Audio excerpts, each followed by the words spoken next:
Hello, everyone, and welcome. Today's webinar is the fifth in our series of clinical trial webinars, and we're happy to have you joining us today. Today's webinar covers a unique study that offers 100% remote participation and looks to address temper outbursts through a trained behavior intervention. There are a number of study participation opportunities available to you, and I encourage you to visit our website at spwr.org to learn more about how you can take action and get involved in research. While some of these studies involve investigational drugs, the studies that you do see on the screen in front of you do not involve medications, and most can be completed remotely from your home. Today's guest presenters are joining us from the University of Sydney and will be sharing more information with you regarding their study, which is a mindfulness-based intervention for managing temper outbursts in Prader-Willi syndrome. We will be collecting questions from the audience throughout the webinar, and we'll answer all of your questions after the short presentation. Without further ado, I give you Dr. Lauren Rice, who will tell you more about the study. Thank you, Susan, and thank you to everyone who's taken the time to listen to our presentation today. So I'll just start by introducing the people working on this project. Professor Nirbhay Singh is a clinical psychologist from Augusta University who developed the mindfulness-based intervention that we'll be using in the study. Professor Stuart Einfeld is a psychiatrist who has been working with people with Prader-Willi syndrome for over 30 years. Sue Hartog is a clinical psychologist who did her master's thesis on behaviour in Prader-Willi syndrome. Sue has extensive experience working with people with developmental disabilities and their families, and in this project she'll be teaching the intervention to parents. And lastly, my name's Lauren and I'm a postdoc. My PhD focused on understanding the characteristics and causal mechanisms of temper outbursts in Prader-Willi syndrome, and this project is a continuation of that work, and I'll be supporting families through the research activities. So I'll give you a quick overview of why we think this particular intervention might be helpful for people with Prader-Willi syndrome. So a few years ago, Dr. Kate Woolcock from Birmingham University conducted several studies to show that people with Prader-Willi syndrome have difficulty switching their attention from one thought to another, and that this is associated with temper outbursts. Following this research, Stuart Einfeld, Kate Woolcock and I conducted a study where we interviewed individuals with Prader-Willi syndrome and their carers about temper outbursts. And we found that there were several young people who reported having developed a strategy for dealing with their intense emotions. So some of the adults were taught to count to 10 slowly when they started to get upset. And one of these individuals actually chose to switch the counting to praying as he got older. Another young man loved music and carried around his headphones. So when something started to upset him, he'd put his music on and he found that would help him stop thinking about the thing that was causing him the upset.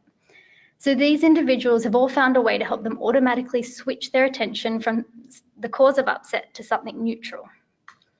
And interestingly, what all these young individuals were doing is very similar to the intervention NERB developed called Mindfulness of the Soles of the Feet, or SOF for short. Oh, sorry, I'll get you to switch slides. So SOF is a behavioural intervention that was specifically designed to help people with an intellectual disability control their anger. SOF teaches the person to recognise the precursor to their aggression, disengage attention from the emotionally arousing situation, and then redirect their attention to the soles of their feet. Once developed, NERB started using the intervention with his clients and found that SOF can reduce aggression in individuals with autism and in individuals with an intellectual disability and comorbid mental health problem. So to support these single case studies, NERB examined the effectiveness of SOF at reducing aggression in individuals with an intellectual disability using a randomized waitlist control design, which is the gold standard for assessing behavioral interventions. And he found that SOF led to significant reductions in both physical and verbal aggression for those on the intervention compared to the waitlist control group, and that for many participants, the positive effect was still evident 12 months after training. So just stay on the slide we're on now. More recently, NERB taught the intervention to the family of 3 adolescent boys with Prader-Willi syndrome. And as you can, sorry, that's the right slide. As you can see from this graph, rates of physical aggression before the intervention started was around 10 to 25 instances a week. Following the intervention, verbal aggression significantly reduced and physical aggression was almost eliminated for all 3 adolescents. So while these results are promising, more research is needed to demonstrate the success of this technique in a larger sample of people with Prader-Willi syndrome. Next slide. So NERB, Stuart, Sue and I have partnered with the Foundation for Prader-Willi Research and the Prader-Willi Research Foundation of Australia to further evaluate whether mindfulness of the soles of the feet can facilitate self-management of outbursts for individuals with PWS. And we're doing this in 2 stages. So originally when NERB taught the intervention to the families of the 3 adolescents with PWS, he did it face-to-face with the individuals, practiced the intervention over 12 weeks, and parents collected data daily for 12 months. The face-to-face training is not feasible in a study that requires large numbers, and 12 months is a long time for families to be collecting data. So with NERB's help, we've redesigned the study so that the intervention can be taught via telehealth, and we've reduced the length of the intervention from 12 weeks to 6 weeks, and the length of data collection from 12 months to 17 weeks. So our aim is to do a shorter, more intensive version of the original design. So stage 1 of our project is a pilot study to evaluate the feasibility and acceptability of the new study design. If we find this delivery method and time frame works well for families, we'll go on to stage 2, which involves conducting a large randomized control trial to evaluate the efficacy of SOF for people with PWS. Next slide. So for SOF to work, there is one key component, and that is practice. The SOF technique is very simple and easy to use. However, it takes practice to get it into a stage where it's an automatic response that is easy to employ in times of anger or distress. So for individuals with Prader-Willi syndrome, for the intervention to work, people with Prader-Willi syndrome must first engage in a formal meditation practice, which means setting aside up to 20 minutes a day, 5 days a week, to sit quietly and practice a technique. And as I mentioned before, we reduced the intervention period from 12 weeks to 6 weeks. So in order to see the effects that NERB found with the 3 adolescents with PWS, it's vital that individuals practice as often as possible during those 6 weeks. So given SOF must be practiced regularly, it's best if there's someone in the house that can assist the person with PWS in their training and practice. It's for this reason that SOF's designed to be taught to parents who then teach it to the person with Prader-Willi syndrome. And we found that the best trainers of SOF are those who have a personal meditation practice and who have learnt to use the procedure in their own lives. So in this study, we will teach you how to develop your own meditation practice and how to implement it in your daily life. We will then teach you how to teach SOF to your child. And I'll just mention that NERB has conducted several studies that have shown that parents who develop their own mindfulness practice report significant reductions in parental stress. Okay, next slide. So the pilot study will run over 17 weeks, which we've split up into 4 phases. Next slide. So the baseline and follow-up phase both run for 3 weeks each. And during these phases, the person with PWS won't need to do anything. And a parent or caregiver and a teacher or support worker will be asked to complete a daily questionnaire. And the questionnaire just asks you to rate 8 behaviours at the end of each day. We've used this data collection method in several of our Prader-Willi projects, and Professor Einfeld uses it very regularly in his clinic. And we found that if parents leave the booklet on the bedside table, then they usually remember to fill it in just before they go to bed. Primary caregivers will also be asked to complete a weekly phone call with a member of the research team. The call is part of data collection and again only takes a couple of minutes. Next slide. So then during phase 2 from weeks 4 to 8, parents will participate in the weekly training sessions. So there's 5 sessions that range from 20 minutes to 1 hour and 1 a week.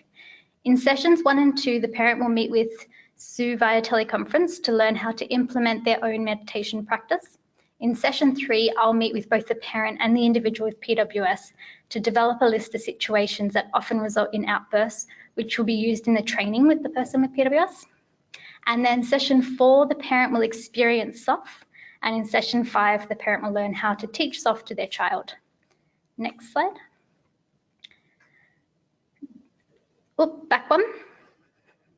Thanks. Then in phase 3, from week 9 to 14, the parent will teach the intervention to the person with Prader-Willi syndrome. Parents will receive a manual that clearly outlines the 5 steps used to teach the intervention, and parents will be able to work at the child's pace, so they only move on to the next step when they think the child is ready.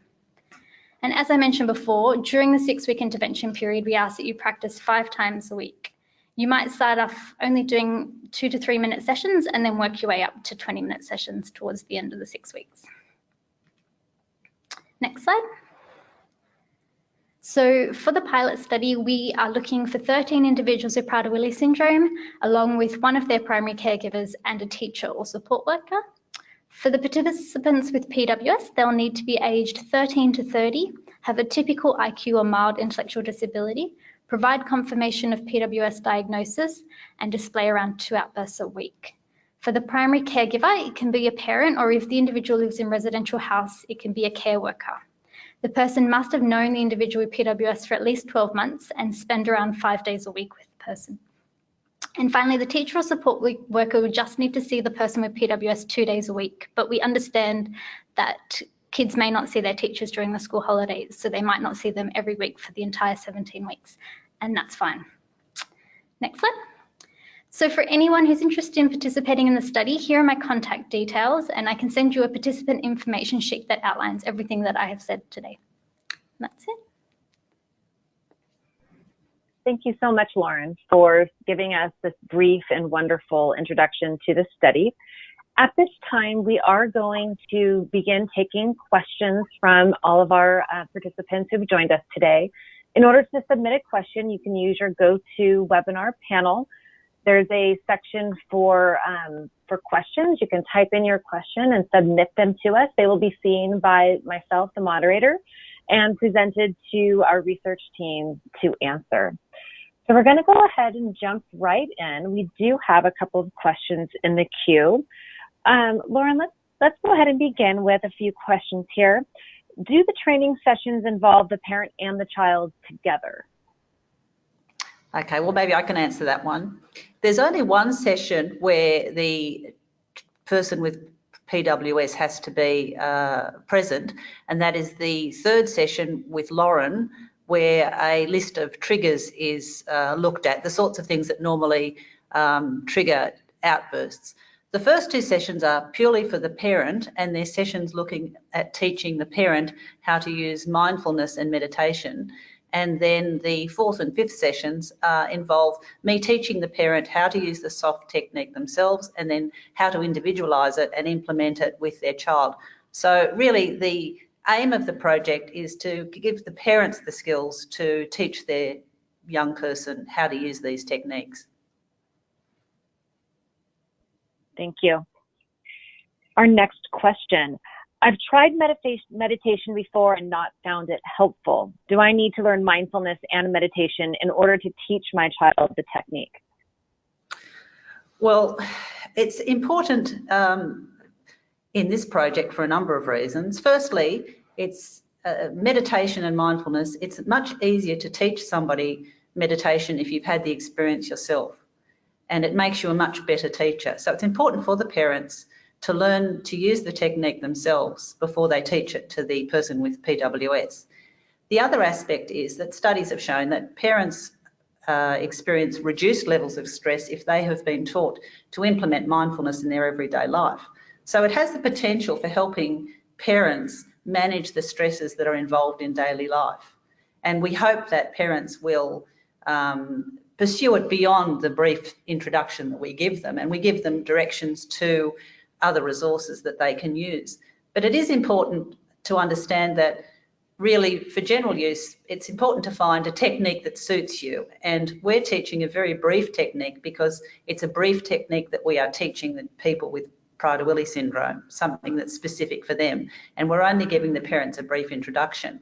But people who've experienced, tried meditation before and not found the right one, it may mean that they're not so confident about trying it. But we will teach them one that's very easy to use, very simple, and then help them find one that may be easier for them or more appropriate for them to use in the longer term.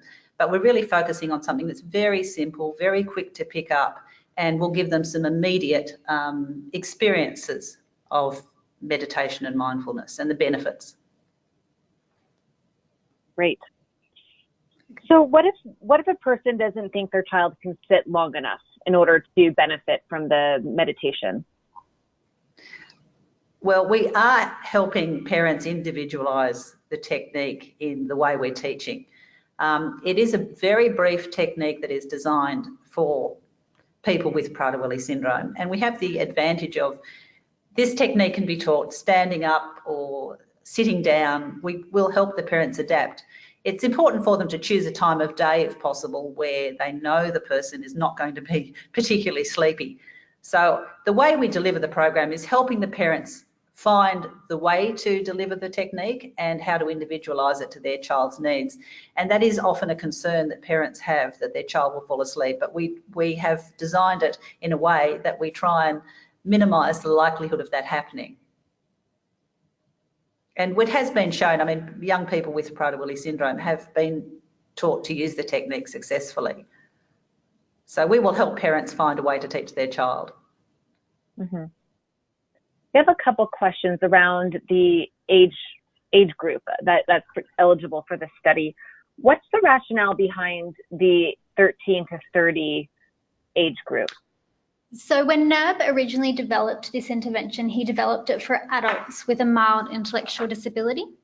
And he has trialled it since then on a range of children, and he's found that you need a certain cognitive ability, and that is around 11 years. So with a mild ID, if you're around 13 years, then he feels that they're capable of doing that. Anything younger, he just does not feel that the program is appropriate for their sort of level of function at that stage. Mm-hmm. So is there a reason around the IQ? So we have some questions around the IQ requirement. If an individual has a low average IQ, would they qualify? Where's the cutoff point in that spectrum of intellectual disability? So anybody with moderate or lower would not be able to participate. So mild intellectual disability, borderline intellectual disability, or no intellectual disability would all be eligible. And not many people with Prader-Willi syndrome have moderate, so most people would be able to participate. And if IQ is not known, we can just ask some questions about their schooling to get a general idea of their cognitive function. Okay, so when in doubt, if a person is interested, they should contact you and you can work together to determine if the intellectual disability allows the person to participate. Absolutely. All right. So when is the study opening and enrolling? We have some questions regarding, eligibility. One of our guests, their child turns 13 in August. Will you still be enrolling patients at that time? Could they potentially participate? Yes, August is fine. We're open now and currently enrolling until we get the full 13. But I do have somebody who's turning 13 in July who's going to participate, and we can definitely enroll someone turning 13 in August. Great. How many people are you trying to enroll in the study? So for the pilot, we're only looking for 13. And if we find the method works, then we will do a larger study. And then if we find that larger study works, we could look at potentially doing a different modified intervention for children down the track. NERB has developed a mindfulness-based intervention for younger children. So if we find this works for adolescents, then we could look at that down the track. Mm-hmm. So if you get a great response after today's webinar and you have a lot of people calling you to enroll in the study, you're only going to be able to take 13. At this stage, yes, but as soon as those 13 are finished, we'll know whether the project was feasible or not, and then we will be able to look at the larger project. So they would be on a wait list, and we would let them know as soon as the larger project has started, and then enroll them into that one. All right. So to clarify, the minimum age was 13, and what was the maximum age? 30, and the rationale for that is because outbursts just tend to decrease quite a bit as people get older, particularly over 30, and we need the young person to display at least 2 outbursts a week in order to see change. Mm-hmm. Okay. How do you measure is there an intensity factor to measuring the outburst? Does a person have to have the intensity? No, the intensity doesn't matter. So we have some people with PWS who might only display verbal aggression, or their outbursts might appear as just distress and upset, and others who will display physical aggression. And there is no eligibility criteria around the intensity of the outbursts. It's purely frequency. Mhm. Can you participate in this study if you're currently participating or planning to participate in a drug trial during the same time? No. You can participate in this study before participating in a drug trial, but not during at the same time. Just because if there's a reduction in outbursts, it would be difficult for us to say whether it's the drug or whether it's the behavioural intervention. Okay.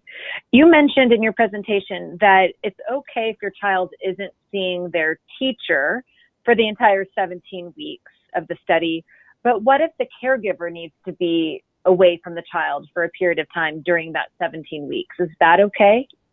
Yep, so in the primary outcome for this project is the parent data. So if the parent and the young person are away from each other for more than a couple of days, then what we do is we pause the study. So say week 3, the child goes to camp for a week, we just pause the study completely, and then week 3 continues the week that they get back. So yeah, that's fine. Right. You mentioned that during the intervention period, we should start off doing 5 minutes of practice and build up to 20 minutes. Does this mean that in real life, it'll take 20 minutes for the person with PWS to calm down using this technique? No, it doesn't. It's just that any skill requires practice to build it into a functioning skill that you can access and use quickly. And it's like any skill. You need to practice, and you need to start off with doing it for brief periods of time and getting better and better at it. And then once the skill's developed, you can use it very quickly. It's a bit like, one of the examples was a young person used counting to 10. Once the person with Prader-Willi syndrome learns to use the soft technique, it's a very quick technique to use, and it can be used anywhere at any time. But meditation needs a little bit of practice. We break it down into very easy steps for parents when they're teaching it, and engaging the child in learning the technique is part of it. So we break it down into very small steps, starting off with just doing 5 minutes practice and building. And it's the same for parents with meditation. You can do meditation in very brief episodes and then increase it and get better at it. So in practice, the soft technique is a very, very quick technique to actually use. It's just that, like any skill, it takes time to practice it and get it to a level that you can really use properly. Mm-hmm. Will rewards be needed in order to motivate the child and to get them to follow and practice the routine? Well, look, we work with the parents to individualise the technique. So some parents may find that a reward helps them motivate and keep the child engaged in the process, and others may find that it's not something that they would want to use.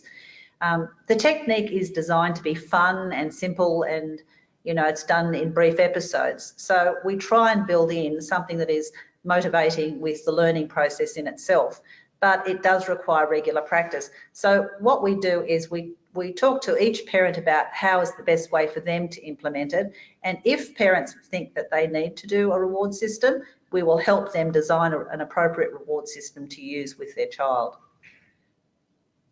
Great. We have come to the end of our question queue. I'd just like to let all of our audience know, once again, if you do have questions, you're welcome to contact our study coordinators. Lauren Rice's information is here on this slide. She's more than happy to answer any questions that you may have specific to your child. I would like to thank Lauren and Sue and our mindfulness team for joining us today and answering questions from our community members. If you're interested in learning more about this study or others, you will find more information at our website at spwr.org/PWS-clinical-trials. We do invite you to join us on our next webinar. Our next webinar will be May 21st, and we'll be sharing information with you about our recent round of funded research grants. Join us to learn more about how your funds are being put to work to accelerate research and find treatments for PWS. Thank you again for joining us today. Please continue to spread the word about these trial opportunities. It's very important that we fill these studies and get them enrolled as quickly as possible. Have a great rest of your day.